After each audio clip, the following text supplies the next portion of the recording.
ভাইটা যাতে বেঁচে থাকে আপনারা এর জন্য সবাই দোয়া করবেন।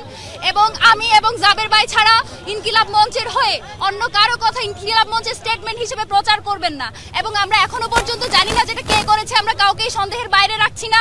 এটা খুব শীঘ্রই জানা যাবে, যেহেতু ডক্টর ইউনূস এই ব্যাপারে আমাদের সাথে যোগাযোগ করেছেন, তাদের এই ব্যাপারে তারা সঠিক সিদ্ধান্ত নিচ্ছেন বা সেই ব্যাপারে তাদের প্রসিডিউর চলমান।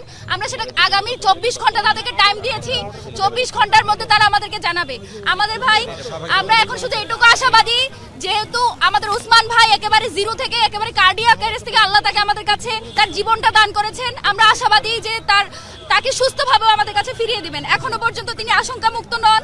সেই জায়গা থেকে আমরা আপনাদের কাছে সকলের কাছে দোয়া করি, আপনারা দলমত নির্বিশেষে যারা মনে করেন যে বাংলাদেশের স্বাধীনতা সার্বভৌমত্বের সাথে ওসমান হাদির বেঁচে থাকা জরুরি, আপনারা সবাই আমার ভাইয়ের জন্য দোয়া করবেন। আজকে আমরা আসলে এত কিছু বলার মতো পরিস্থিতিতে নাই, যেহেতু অনেক গুজব ছড়াচ্ছে, অনেক নেগেটিভ বিল্ডিং এর চেষ্টা করা হচ্ছে।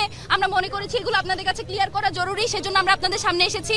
ইনশাআল্লাহ ভাইয়ের যেটা আপডেট সেটা আপনাদেরকে চিকিৎসকরা প্রত্যেকদিন আপডেট দিয়ে জানিয়ে দিবেন।